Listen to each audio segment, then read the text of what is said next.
Aqui Seu Direito, com o Dr. Charoni. Boa tarde, amigos. É um prazer estar aqui com vocês nessa terça-feira, estreando o programa Aqui Seu Direito, aqui na Rádio Difusora AM de Jundiaí. É um prazer estar aqui com vocês nesse dia abençoado por Deus, e nós vamos começar o nosso programa inicial, o primeiro programa da série, com uma entrevista maravilhosa que vai contribuir muito na vida de todos vocês, eu tenho certeza disso, principalmente na saúde de vocês. E como eu falei, é um prazer estar aqui com vocês nesse dia de hoje para fazer essa abertura desse programa tão especial e que eu faço com todo carinho para vocês. Então, minha gente, vamos lá. Hoje nós vamos entrevistar, tenho o prazer de entrevistar o Dr. Sandes Hipólito. Ele é médico pós-graduado em nutrologia pelo Hospital Albert Einstein, especialista em emagrecimento, hipertrofia, longevidade, reposição hormonal. E ele ajuda as pessoas a alcançarem mais saúde e qualidade de vida. Esse é o currículo do grande Dr. Sandes Hipólito, que está aqui para tirar as dúvidas a respeito da saúde do ser humano, né? É um prazer recebê-lo aqui, Dr. Sandes. Boa tarde a todos. Para mim é um prazer imenso também estar aqui. Quero agradecer ao Roberto pelo convite. Imagina. É sempre bom poder somar aí na vida das pessoas e trazer um pouco de conhecimento aí, que conhecimento liberta, transforma, né? E gratidão, agradeço também a Deus pela oportunidade de estar aqui. Sim, claro. E espero somar aí na vida de todos os ouvintes. Com certeza. Dr. Sandes, a sua vinda aqui é muito importante, inclusive para mim, tá? Que bacana. Digamos assim, inclusive para mim, né, que a gente sempre tem que estar em busca de ter saúde, porque eu digo o seguinte, que não adianta a pessoa ter 1 bilhão no banco se não tem saúde, né? Exatamente. É capaz de gastar 1 bilhão do banco para conseguir ter a saúde, né? Então, se a gente puder prevenir, se a gente puder se esforçar para ter uma qualidade de vida melhor, eu acho que isso faz parte da vida, concorda?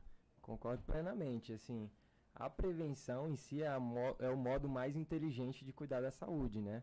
É muito mais fácil você prevenir antes que aconteça a doença do que a doença já instalada e você procurar tratar essa doença. Então, a mudança do estilo de vida, o cuidado com a saúde é super importante, principalmente para quem não tem nenhuma doença, né? Entendi. Doutor, agora uma pergunta que eu acho que geralzão, todo mundo quer saber. Qual a diferença entre o nutrólogo, o nutricionista e o endocrinologista?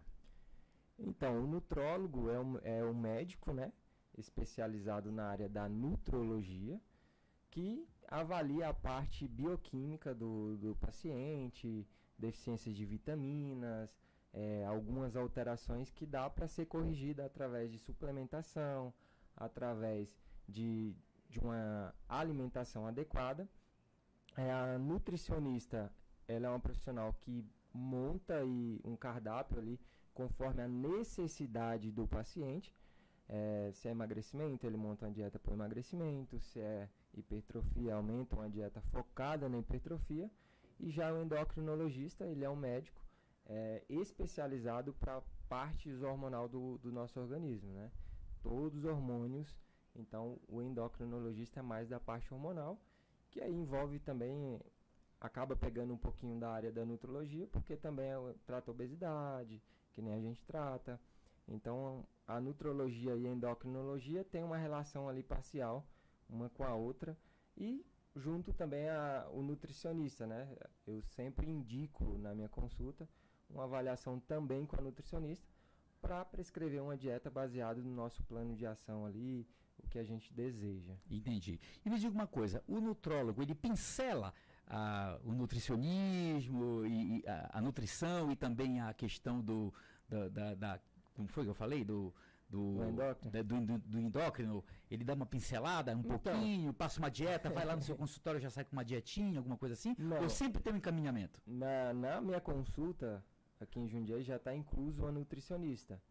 Então, a gente monta um plano de ação ali entendi. E, posteriormente, essa paciente vai passar com a nutricionista, que vai montar uma dieta bonitinha para ela.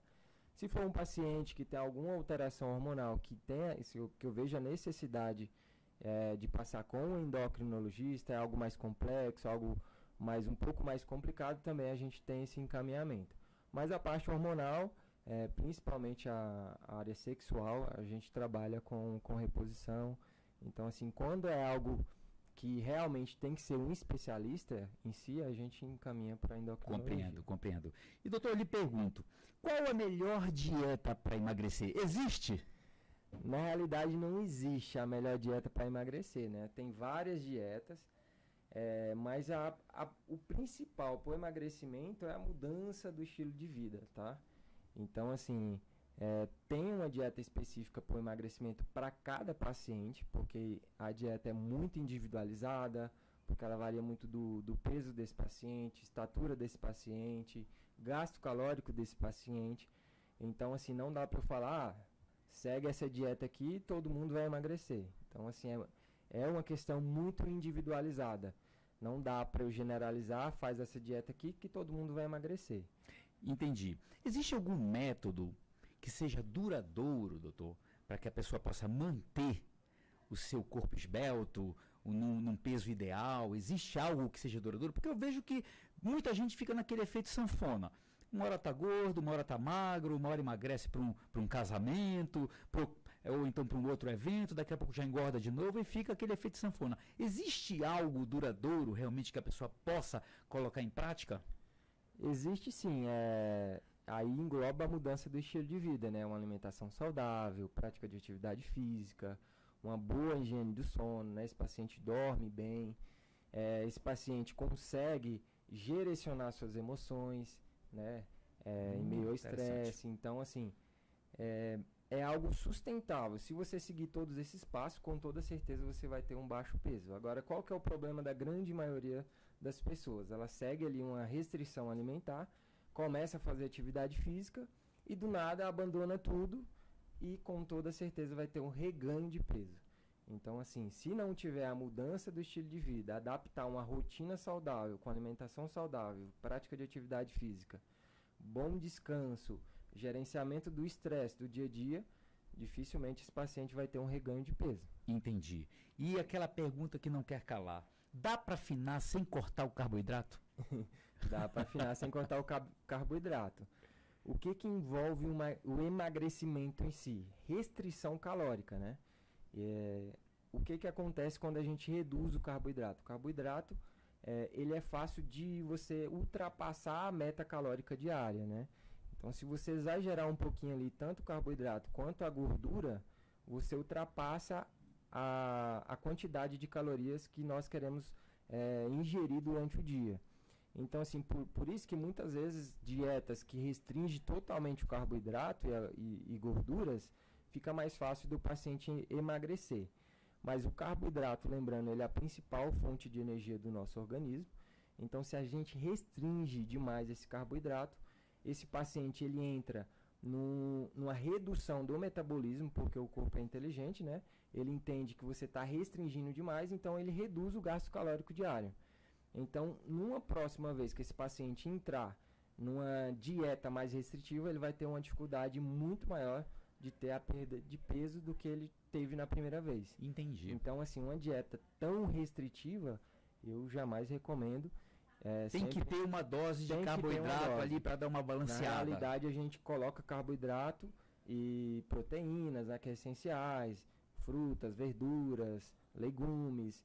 Então, assim, calculando o gasto calórico desse paciente diário e calculando a ingesta calórica desse paciente para que a gente entre em restrição calórica, né? Certo. Chegue no final do dia, esse paciente ingeriu menos calorias do que ele gastou, né? Que aí ele começa a recrutar calorias do tecido adiposo. Consumir, né? Ele vai consumindo aquela gordura, né? Que fica acumulada, né? Que o ser humano ele acumula, né? Acumula. Na verdade, ele tem essa tendência de acumular gordura. E aí ele começa a consumir aquela gordura que fica... Na realidade, o acúmulo de gordura, ele é algo de sobrevivência, né? Desde a época paleolítica, quem acumulava mais gordura tinha mais probabilidade de sobreviver. Então, essa é uma genética que nós fomos desenvolvendo ao decorrer dos anos, né? Até como método de sobrevivência, quem guardava mais calorias como fonte como gordura tinha mais possibilidade de sobreviver. Então, assim, Isso foi passando de geração a geração. O que acontece? Hoje nós não caçamos, não temos uma dificuldade de ter alimentos, então fica muito mais fácil da gente ter esse acúmulo de gordura. E hoje em dia nós não praticamos tanta atividade física como antigamente, que todo o trabalho era mais braçal. Então aí entra a tecnologia, né, que facilitou muito, e por outro lado restringiu muito o gasto calórico das pessoas, e com isso tem uma queda do gasto calórico, um aumento da ingesta de calorias, que sedentarismo é também, né? Exatamente. Que a pessoa acaba que só come, pouca atividade no dia a dia e acaba tendo um acúmulo de gordura aí. Entendi. Agora, o grande vilão, doutor, é o doce?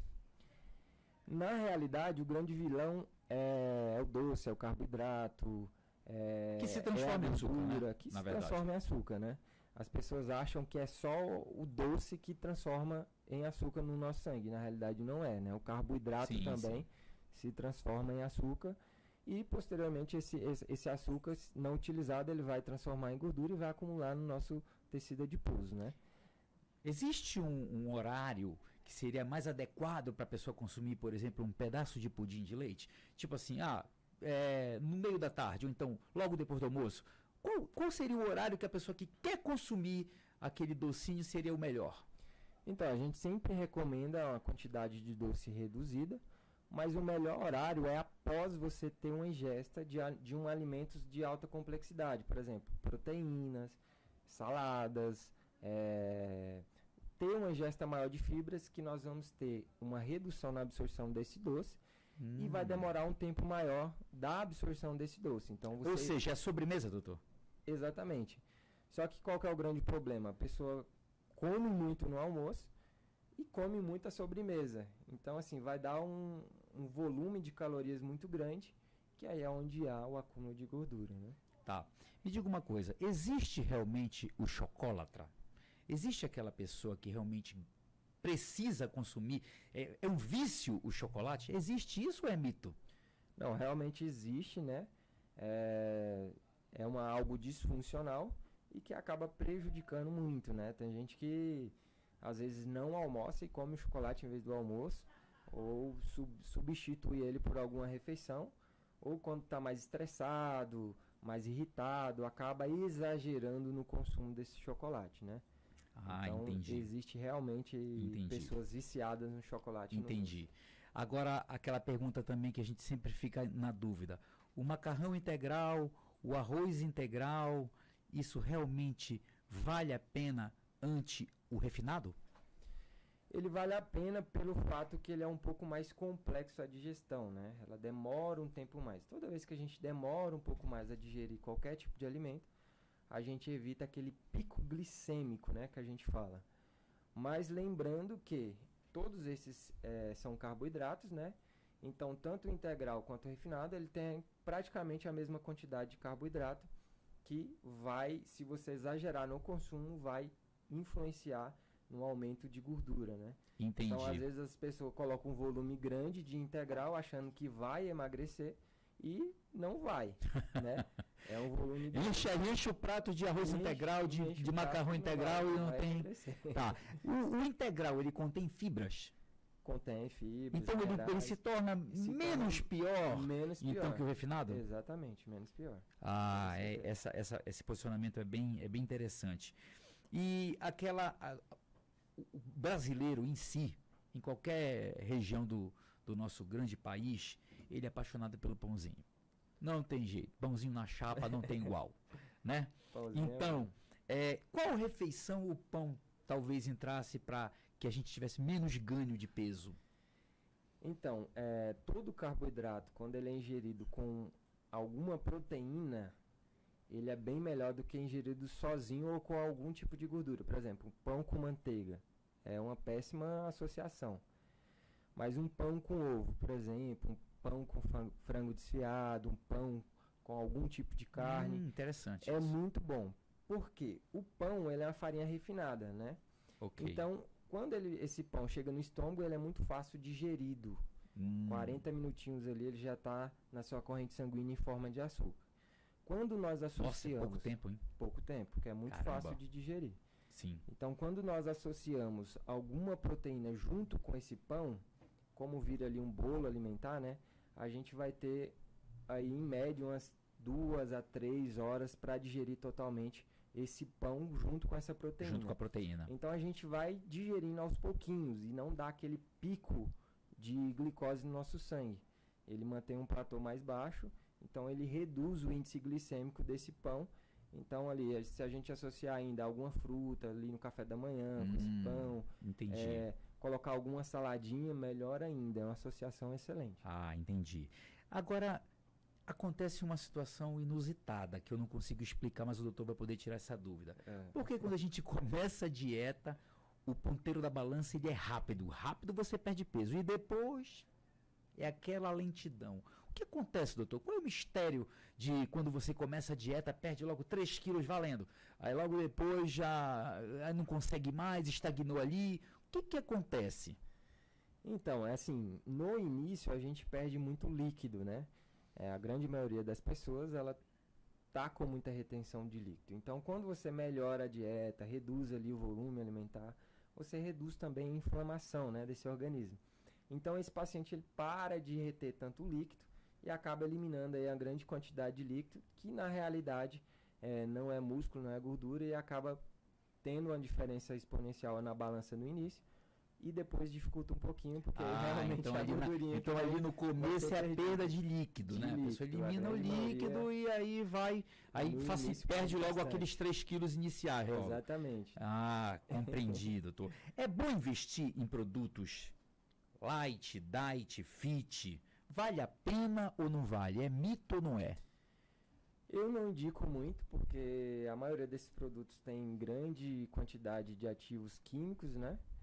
Mas é uma opção para quem tem uma rotina mais corrida, às vezes ainda não conseguiu adaptar inteiramente uma dieta mais saudável, ainda está com aquele paladar infantil, né, que a gente fala. Então, aí, inicialmente pode ser uma opção, mas para quem quer ter uma vida saudável, a gente evita alguns alimentos industrializados que é mais nessa área aí. Né? Tá, quando a pessoa chega com excesso de peso, eu não digo aquela obesidade, mas está acima do peso. Certo. Quando ela chega, ela procura o nutrólogo. Qual é o primeiro passo que ela tem que fazer? Na hora que ele chega lá no seu consultório, doutor, meu objetivo aqui é emagrecimento, eu tô tipo o quê? 15 quilos acima do meu peso, tá? E aí, qual é o primeiro passo? Qual é a orientação inicial ali? Certo. Então, primeiro passo, a gente, pelo menos na minha consulta, funciona assim. Esse paciente já entra com a bioimpedância em mãos, né? Que ali, a bioimpedância, a gente pode explicar o que é? É uma balança que pesa o peso do paciente. A gente consegue avaliar a porcentagem de gordura, quantidade de massa muscular, grau de obesidade, né? Que é o IMC. Então, a gente tem uma avaliação da composição corporal desse paciente. Ah, entendi. Né? Mediante...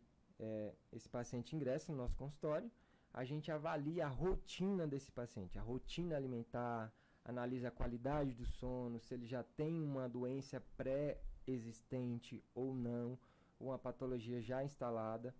Então, assim, mediante todos os relatos desse paciente, a gente parte para a avaliação da bioimpedância, demonstra quantos quilos realmente esse paciente precisa perder, se ele precisa... O peso ideal, seria isso? Isso. Qual seria o peso ideal dele? O peso ideal, mais ou menos, ali, porque vai muito da massa muscular, né?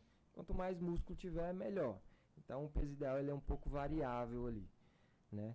Então, assim, a gente traça um plano de ação, mediante a isso, a gente pode, se tiver a necessidade, entrar com alguma medicação para auxiliar no higiene do sono desse paciente, desinflamar um pouco esse paciente, se eu ver que ele está um pouco mais inflamado. O paciente tem muita ansiedade, por exemplo, a gente tenta alguns métodos para que esse paciente reduza essa ansiedade, porque a ansiedade hoje é uma das principais vilões aí da obesidade, porque quanto mais ansioso esse paciente, mais tendência ele tem a fugir para o doce, carboidratos e gorduras, que de alguma forma traz sensações de prazer na hora dessa ingesta alimentar. Então esse paciente fica mais tranquilo, mais relaxado, e o corpo entende isso, né? Chega a passar um remedinho para diminuir o apetite? Passo sim. Se eu ver que esse paciente tem a necessidade de utilizar medicações para redução do apetite, a gente entra com essas medicações sim. né? Então, basicamente, desinflamação, regular do sono, controle do apetite e controle da ansiedade. Isso é o básico, né? Lógico que tem várias outras coisas. Aí a gente solicita alguns exames para analisar a parte hormonal, vitaminas, se esse paciente tem alguma intolerância alimentar, que também é algo super importante. Alguns pacientes têm intolerância alimentar e não sabem, né? A gente também na glúten, lactose. Exatamente. Tá. Na anamnese a gente avalia como que é a função intestinal desse paciente, tem diarreia frequente, não tem, porque tudo isso influencia, né, no emagrecimento e numa vida saudável em si. Ok, eu estou falando aqui com o Dr. Sandes Hipólito, doutor especialista em emagrecimento, pós-graduado em nutrologia pelo Hospital Albert Einstein. Estamos aqui conversando sobre o principal tema, que é o emagrecimento, que é o foco de todo mundo. Hoje todo mundo quer emagrecer, até os magros. Essa é a verdade. E aí, doutor, eu pergunto uma coisa, vamos entrar num ponto muito delicado aí que fala sobre o jejum. Funciona o jejum? O jejum, cara, gera algumas polêmicas, porque assim, o jejum é um excelente método para o emagrecimento, né? Ele ajuda bastante, mas ele está muito associado à alimentação após esse jejum, né? Por exemplo, o que acontece na grande maioria das vezes? A pessoa faz o jejum e no desjejum, que é o período que ele vai alimentar, ele exagera demais. Então não vai ter resultado, né? Então qual que é o ideal? A gente fazer o jejum intermitente. Após este jejum, a gente mantém uma alimentação reduzida, né? Uma alimentação mais saudável, rica em frutas, verduras, né? Legumes, proteínas. E também não recomendo tempos de jejum exagerado, né? Com esse intuito de emagrecimento. Qual seria o máximo do jejum, doutor Sandes? Eu sempre oriento meus pacientes entre 14 a 16 horas, até 18 horas de jejum. Né? Entendi. Às vezes, quando esse paciente estende muito esse jejum, ele pode ter uma perca da massa muscular, que aí já não é interessante, né? Se ele perder a massa muscular, ele vai reduzir também o metabolismo. Esse metabolismo vai ficar um pouco mais lentificado. Então, assim, o jejum ele entra como aquele impacto inicial, né? Faz o jejum para perder logo o peso de uma forma mais rápida e depois a gente entra numa reeducação alimentar, ou eu estou falando errado? Não, na realidade, os dois associados, tanto o jejum quanto a reeducação alimentar. O jejum, ele vai ajudar bastante em outras coisas além da restrição calórica, né? Porque esse período de jejum que você faz ali, o jejum intermitente, você entra em restrição calórica, você começa a utilizar gordura como fonte de energia, né? Para o seu corpo funcionar. Mas nesse período, o seu corpo ele fica muito mais livre para regularizar o seu metabolismo. Eliminar radicais livres, toxinas, ter uma melhor regulação hormonal. Então, assim, geralmente eu prefiro fazer o jejum durante a noite. Eu ouvi dizer que melhora até a pressão arterial, é verdade isso, doutor? Melhora, porque na realidade vai emagrecer, né? Esse paciente emagrecendo, ele vai melhorar também automaticamente a pressão arterial. Entendi. Então, assim, a gente aproveita o período da noite para fazer esse jejum, a gente retira a janta, última refeição fica sendo ali o café da tarde, né? E esse paciente vai tomar o café da manhã ali pelas 8 horas, 7 horas, aí vai muito de cada paciente. Entendi. Durante o período do jejum, ele toma um cafezinho sem açúcar, ele toma água, o que ele faz durante o jejum? O jejum é zero de alimentação, somente água? Somente líquidos, né? E líquidos sem açúcar. Aí no caso ele pode tomar água e chá sem açúcar durante a noite.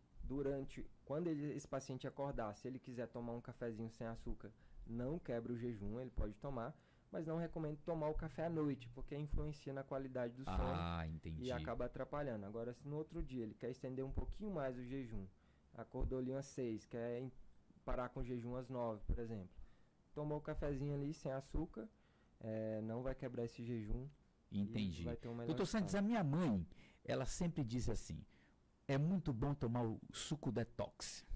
Aí ela já passou isso pro meu sogro e agora já soube até que a minha sogra também está tomando detox. Funciona o detox ou não, doutor? O suco detox é bom, tá, para saúde, só que ele não vai resolver o problema sozinho, né? Que aí entra a mesma coisa do jejum intermitente, né? Tô fazendo jejum, vai emagrecer? Não. Tem que ter ali uma alimentação saudável, uma prática de atividade física, e o suco entra mais ou menos nisso também, né? Tô tomando suco detox, chega no almoço, como um caminhão de comida, é lógico que não vai ter resultado, né? Exatamente. A pessoa Então, faz o jejum e quebra o jejum com uma Isso. feijoada. Com a feijoada, Aí não tem condições. 3 pães, por exemplo. Aí não tem condições, Aí não né? tem condições. Né? E outra coisa que está na moda também agora, doutor, que eu vejo todo mundo falar, que eu não sei o que é que esse povo tem com óleo de coco. Eu não sei o que acontece, que o óleo de coco é bom para tudo. É bom para o dedinho do pé que está machucado, é bom para o cabelo, é bom para fazer a comida. Existe mesmo essa vantagem no uso do óleo de coco? Então, o óleo de coco é bom, tá? Mas ele é uma gordura saturada, né? Então, assim, o excesso de óleo de coco, ele vai prejudicar o perfil lipídico ali, vai aumentar o risco cardiovascular. Então, assim, o óleo de coco é bom? Mas um consumo moderado ali. Sempre equilíbrio, né? Pouca coisa. Não como o pessoal acaba utilizando aí uma quantidade grande. Se é saudável, então eu vou pôr muito óleo de coco. Ah, entendi. Aí acaba... A questão da castanha. O pessoal leva aqui um recipientezinho com a castanha no bolso, aí chega no meio da tarde, acho bonito até, inclusive, né? O cara tira a castanha, acho é chique, né? O cara abre, tira uma castanha, come, eu digo, olha, esse cara é saudável, hein? E a castanha, doutor, ela tem a sua influência positiva? Tem sim, a castanha tem a gordura boa, né, que a gente fala, castanhas, toda a parte de oleaginosas, né? Tem a gordura boa, que é essencial. O ômega 3, abacate. Qualquer castanha? Qualquer castanha. Amêndoas. Mas também, se exceder a quantidade, não é legal. Então, assim, é bom moderado, né? Entendi. A gente está tirando as dúvidas aqui com o doutor Sandes Hipólito, grande nutrólogo que atende aqui em Jundiaí e região. E ele está tirando todas as nossas dúvidas aqui a respeito do emagrecimento, da vida saudável. E mais uma vez é um prazer recebê-lo aqui, doutor. Gratidão. Água com limão em jejum, doutor, é mito ou funciona? Faz mal para o estômago ou faz bem? O limão, ele tem essa característica de trazer benefício? Tem sim, o limão é rico em vitamina C, né? Tem várias substâncias ali que vai auxiliar ali numa rotina saudável, mas aí ele entra igual o suco detox, né? Não adianta nada lá tomar água com limão e não ter a mudança do estilo de vida. É legal sim ingerir. Em jejum? Pode ser em jejum, sim, mas aí vai depender muito de cada paciente. Tem paciente que já tem gastrite, tem um problema gastrointestinal, não vai cair tão bem, né? Então, assim, tem casos e casos. Então, ter um pouquinho de cuidado ali. Entendi. Tomou água com limão, não caiu bem, é melhor evitar um pouquinho. É melhor evitar. Emagrecer, sem sombra de dúvidas, melhora a autoestima. Isso é fato. Agora, tem gente que diz assim, sou gordinho, mas sou feliz. E aí, doutor, nesse caso aí, a pessoa já se entregou, já disse que quer ser gordo, quer ser o gordinho, quer ser feliz, né? Então, nesse caso, a gente não tem muito o que fazer. Aí, em prosseguimento, eu te pergunto o seguinte, o aeróbico emagrece mais que a musculação? Na realidade, a musculação é superior ao aeróbico, o emagrecimento. Olha só. Porque a musculação ela tem a capacidade de jogar mais açúcar para dentro do músculo. Então, a gente reduz esse açúcar circulante no sangue, né? E a gente acaba utilizando mais esse açúcar como fonte de energia. O aeróbico associado à musculação, aí os dois juntos é superior. Ah, entendi. A gente associar trabalho em equipe ali, né? Trabalho em equipe. Porque durante a atividade de musculação, a gente acaba com o estoque de glicogênio muscular, que seria o carboidrato que fica armazenado no músculo. E após essa musculação, a gente parte para um aeróbico moderado ali, de baixa intensidade, que vai ter uma maior queima de gordura. Então é super interessante a gente associar musculação com o aeróbico, né? Porque a musculação ela tem a capacidade de queimar mais calorias até após a atividade física. A musculação ela vai ter, o organismo ele vai ter reações químicas até após 72 horas a prática de atividade física. Olha só, que interessante, doutor. Olha que bacana. Que legal. Né? Então, assim, se associamos as duas juntas ali, é a chave de ouro. Aí é a chave, né? Muito Com bom. certeza, isso é muito bom. Ideal a gente Agora fazer eu social. pergunto, suplemento faz mal, doutor? Depende, né?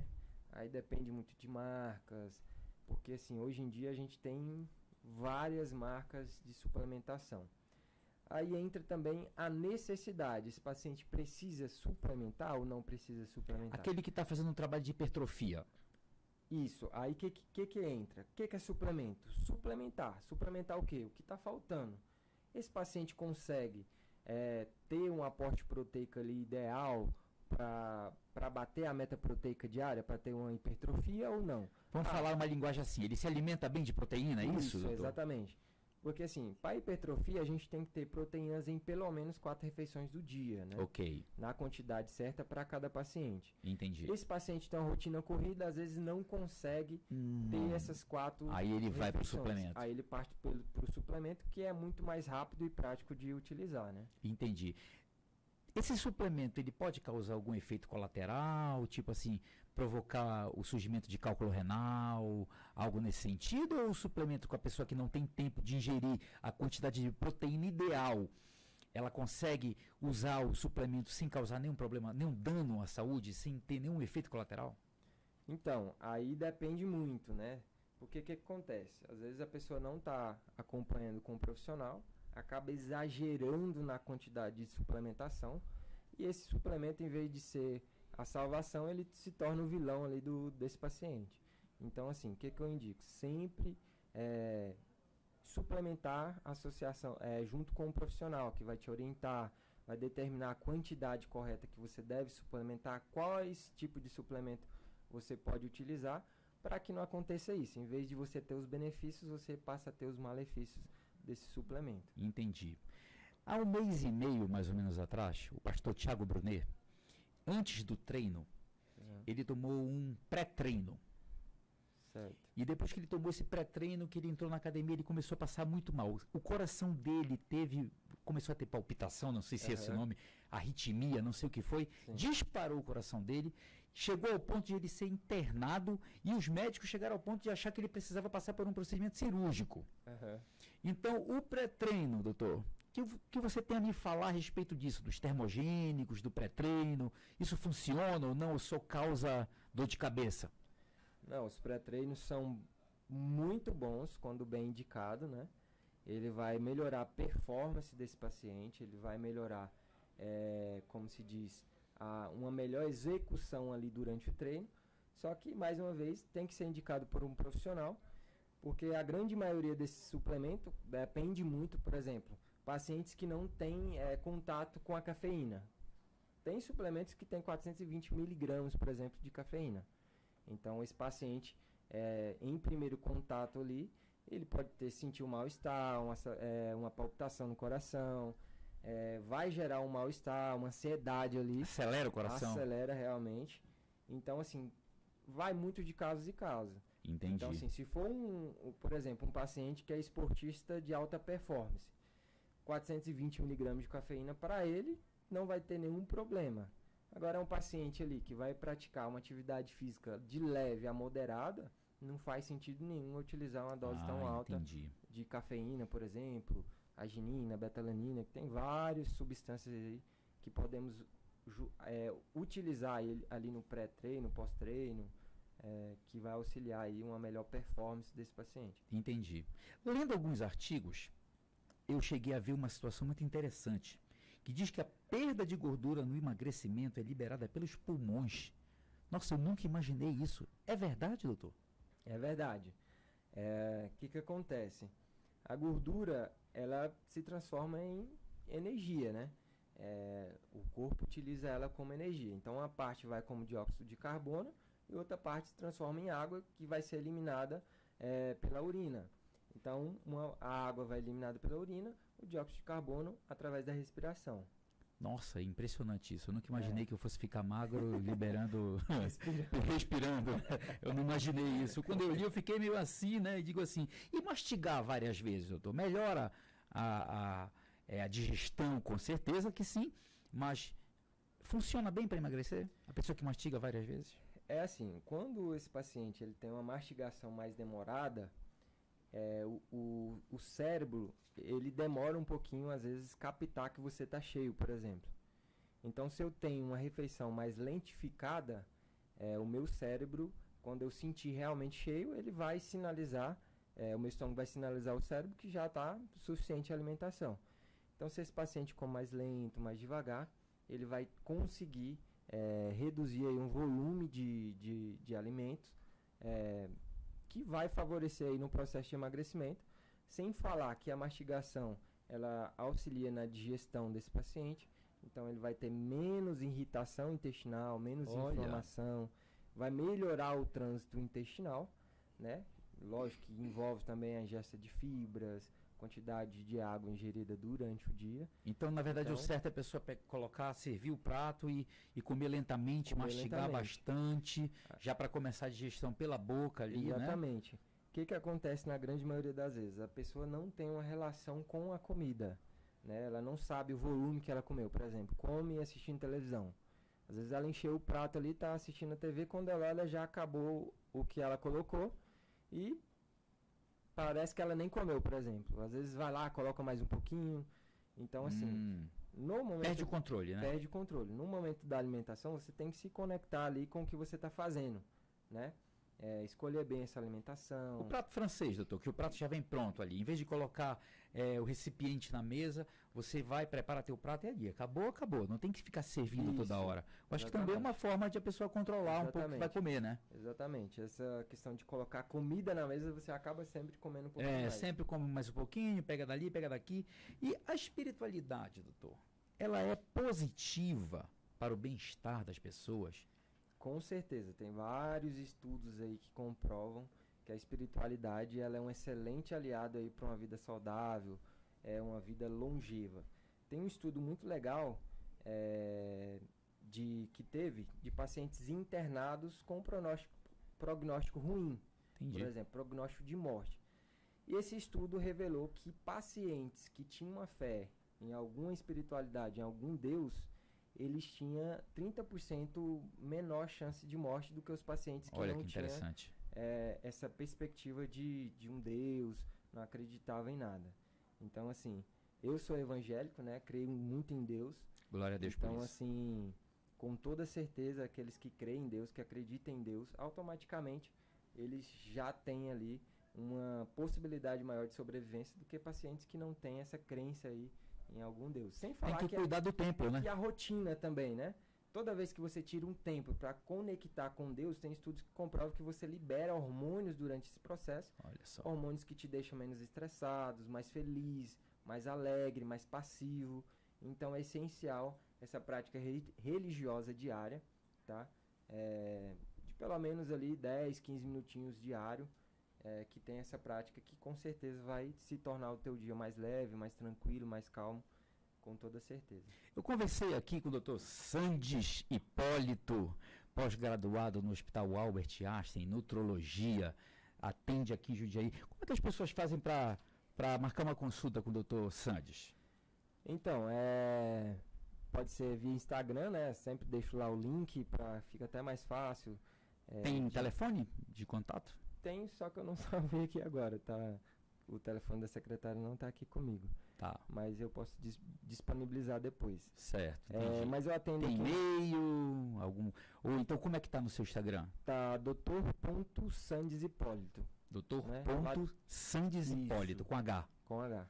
Tá, lá entendi. tem o link, aí já entra no site, já agenda, já vai direto para o agendamento, tá? Doutor, quero agradecer a sua participação aqui. Foi uma honra recebê-lo como primeiro entrevistado no Aqui Seu Direito. Na verdade, você deu uma aula aqui de emagrecimento para todos nós. E eu acho que o sonho de todo mundo hoje em dia é emagrecer. Inclusive, no final do ano, todo mundo diz assim, meu sonho para 2023, agora 2024, é emagrecer. Exatamente. E o senhor veio aqui para desvendar os mistérios que podem levar a pessoa a emagrecer e também a ter uma qualidade de vida melhor. Agradeço a sua participação aqui no nosso programa. Deus abençoe a sua vida imensamente. Eu que agradeço pela oportunidade de estar aqui, né, pelo convite. Espero ter somado aí na vida das pessoas e me coloco à disposição, né? Convido a todos a conhecer nossa clínica, que fica no Golden Office, sala 1808, ali no Instituto Longevité, e atende em Atibaia também. Que legal, que legal. Atende a região, né, doutor? Atende a região, atende aqui em Jundiaí, atendem Atibaia e também a gente atende por consultas online. Olha que legal, quer dizer, então atende o Brasil inteiro. Atende o Brasil inteiro. Hoje em dia com a tecnologia você consegue atender o Brasil inteiro. Sim, com certeza. Se a gente faz audiência daqui no Acre, imagina... Pois é, que bacana, a tecnologia não é verdade? Facilitando muito. É isso aí. Foi um prazer, doutor, estar nesse momento aqui com você, sua companhia muito agradável, seu conhecimento, te explorei bastante, mas foi muito válido. Meus parabéns pelo seu sucesso e desejo que Deus lhe abençoe. Amém. Até a próxima, que vai ter, hein? Aí, estou à disposição.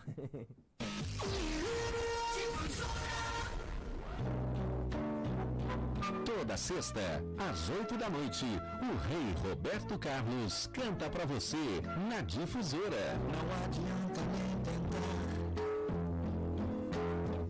me esquecer. Clube do Rei é só na Difusora. O importante é de emoções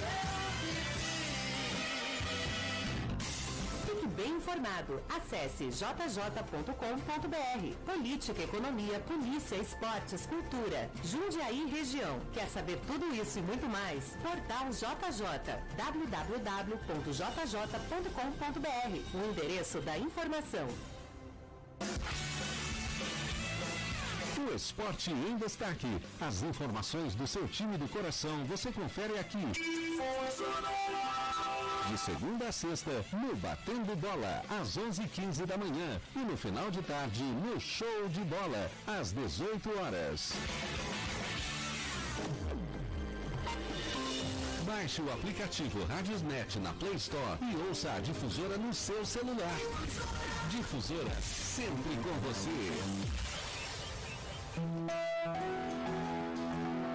Programa Estação Cultura, personalidade e música de qualidade todo sábado ao meio-dia, com reapresentação no domingo. Você acompanha aqui na Difusora.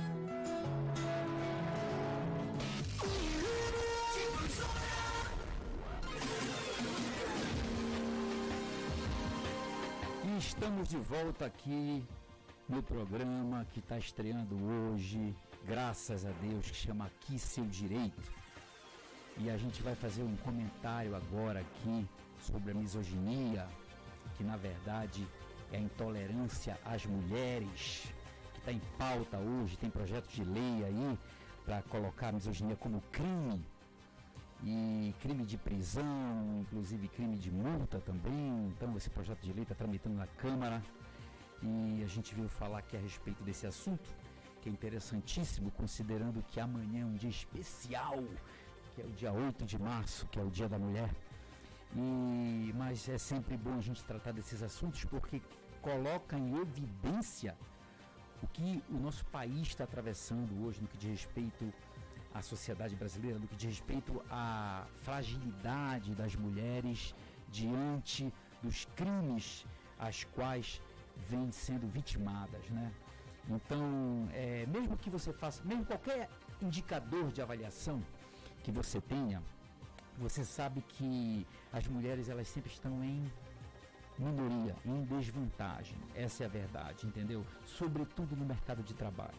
Então é importante hoje a gente trazer à tona e relevar o papel da mulher na sociedade. É essa a função.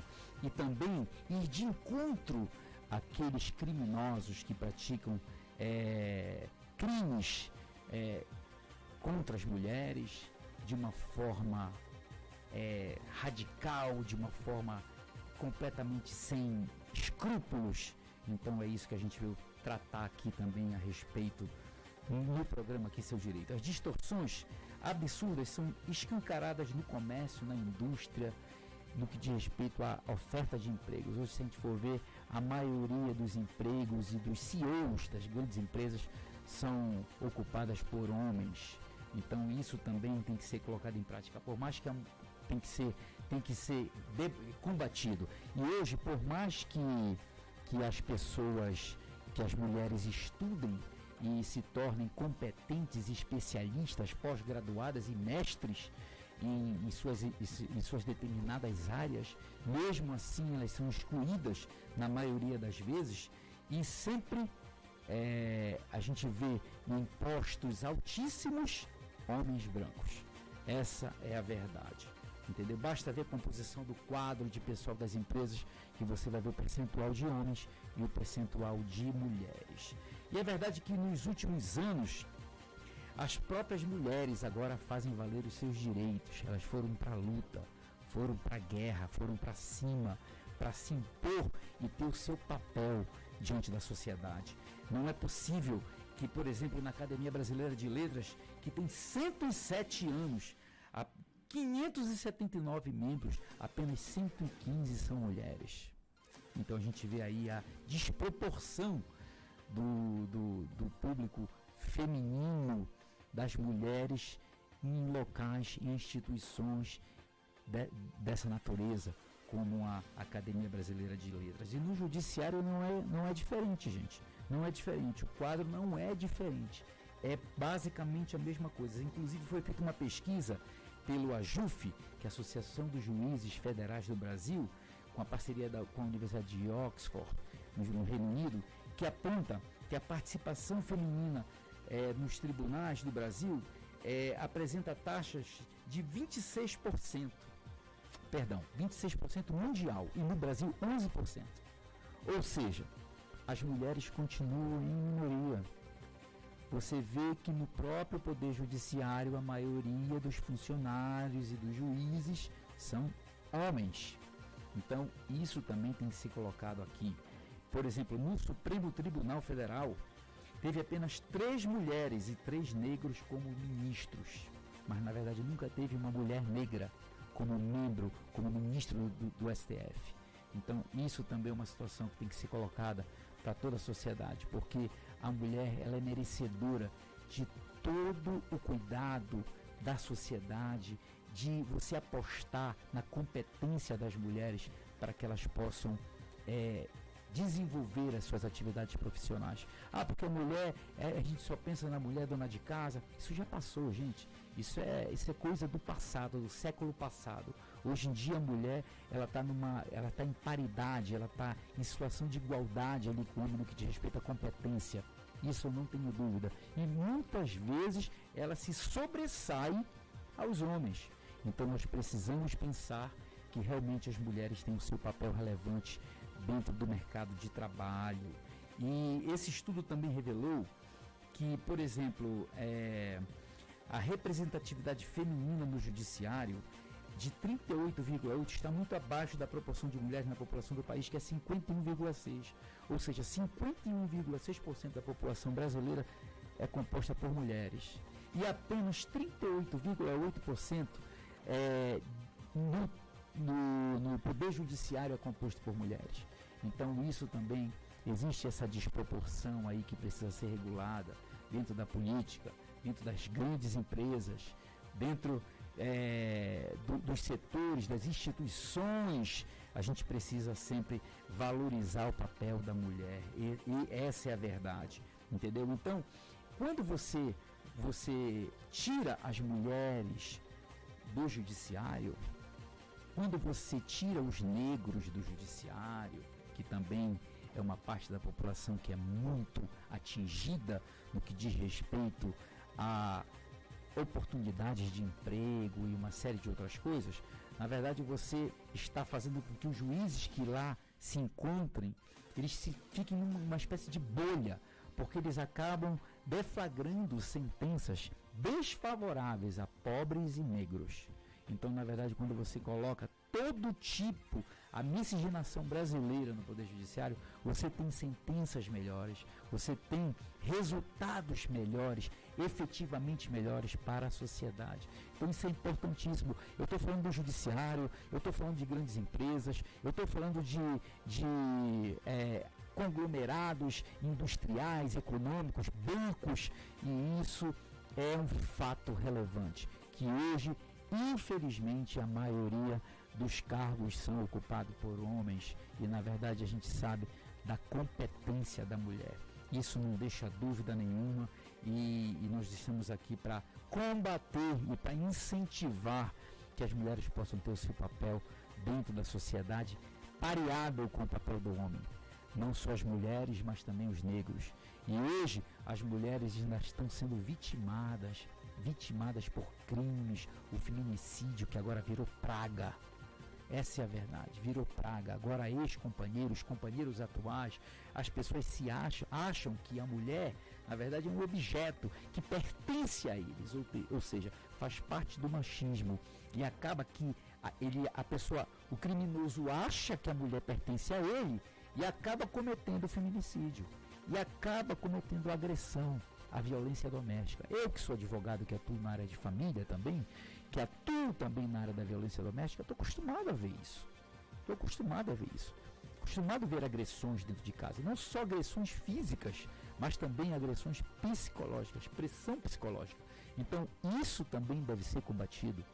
Isso também, porque o crime, a violência doméstica, é como o nome já diz, é dentro de casa, é no ambiente doméstico. Então, muitas vezes, as pessoas desconhecem, vê o casal na rua, vê o casal na rede social, não imagina que aquela mulher está sendo vitimada por violência doméstica, quer seja psicológica, quer seja física, através de agressão.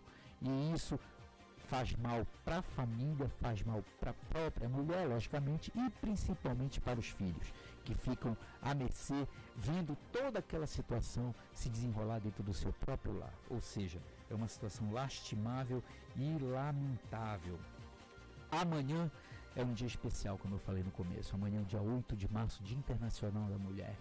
E, infelizmente, temos pouco a comemorar em razão do crescimento dos crimes cometidos contra as mulheres. O feminicídio, né, principalmente a violência doméstica, como eu acabei de falar também. Então, pouco temos que comemorar em razão desse sofrimento. Mas, mulheres, eu não estou falando que o pouco que temos que comemorar não é pelos méritos de vocês, é pelo cometimento dos crimes, dos ilícitos, porque vocês realmente merecem tudo, merecem o seu lugar na sociedade, merecem seu lugar de mãe, o seu lugar de empresária, o seu lugar de CEO, de alta executiva, o seu lugar dentro das faculdades, dentro do poder judiciário, em todos os lugares, para que você possa desenvolver as suas atividades profissionais com competência que lhe é peculiar. Então eu quero dizer para vocês que é uma honra para mim poder falar das mulheres, inclusive sabendo que amanhã é o Dia Internacional da Mulher, e aproveitando a oportunidade para dizer que as mulheres da minha vida, graças a Deus, que a minha mãe e a minha esposa são muito amadas, e eu respeito muito as mulheres, e inclusive as de dentro de casa, porque o dever começa dentro de casa. Então, isso que é importante você também colocar a mão na consciência e saber como é que você está tratando a sua esposa, como é que você está tratando a sua filha. Será que está havendo respeito? Será que você não está sendo grosseiro? Será que não está existindo um tipo de violência doméstica dentro da tua casa? Então, queridas mulheres que serão parabenizadas amanhã, e eu já estou parabenizando desde hoje, quero deixar os meus votos de bênçãos de Deus na vida de vocês, que vocês possam ter o seu lugar assegurado na sociedade, livre desses crimes, que esses crimes venham a ser punidos com severidade, para que vocês possam realmente ter uma vida tranquila, ir para onde quiser, assumir o cargo que quiser, estudar o que quiser e fazer o que achar que deve ser feito. Então, queridos, eu sempre vou enaltecer a vida das mulheres. Eu digo, a minha esposa está grávida agora e eu vejo o que ela passa com aquela gravidez, o mal-estar que ela sente, aquela barriga grande carregando, aquele peso, é um enjoo, é uma dor de cabeça, dor nas costas, é aquele incômodo que vem diariamente e não consegue dormir, e levanta e anda e volta. E eu digo que o homem jamais conseguiria um dia gerar uma criança, porque o homem não tem toda essa força que a mulher tem. Eu reconheço isso na vida das mulheres, eu vejo isso no meu dia a dia dentro de casa e valorizo muito a minha esposa por isso. Então, digo para vocês, meus parabéns pelo dia de amanhã, meus parabéns, que Deus abençoe grandemente a vida de vocês e que vocês possam ter os seus direitos assegurados, e aqueles que praticam crimes hediondos, crimes diários dentro das próprias residências sejam severamente punidos por esse fato. Queridos, a gente está encerrando aqui o programa, o primeiro programa aqui, Seu Direito, nesse dia 7 de março de 2023, onde tivemos uma excelente entrevista com o Dr. Sandes Hipólito, grande especialista pós-graduado em nutrólogo pelo Einstein, Albert Einstein, que tirou várias dúvidas nossas aqui a respeito do emagrecimento, a respeito da vida saudável, e agora ao final eu falando desse tema da misoginia tão debatido e tão em pauta hoje, inclusive diante da proximidade do dia de amanhã, que é o dia 8 de março de 2023, que é o Dia Internacional da Mulher. Queridas, sintam o meu abraço, sintam o meu carinho e meus parabéns pelo dia de amanhã, e agradeço muito a Deus por esse momento aqui com vocês, e agradeço muito a equipe toda aqui do Grupo JJ, da Rádio Difusora de Jundiaí, toda a equipe aqui, meu amigo Márcio, que está aqui com a gente no comando da aeronave, e todo mundo que está aqui contribuindo para que esse programa chegue até você e seja útil para que você possa usar as informações para o seu bem-estar, para o seu dia a dia. E a gente vai ficando por aqui, terminando o Aqui Seu Direito. Eu encontro vocês na próxima terça-feira, às 17 horas, se Deus quiser. Até por lá.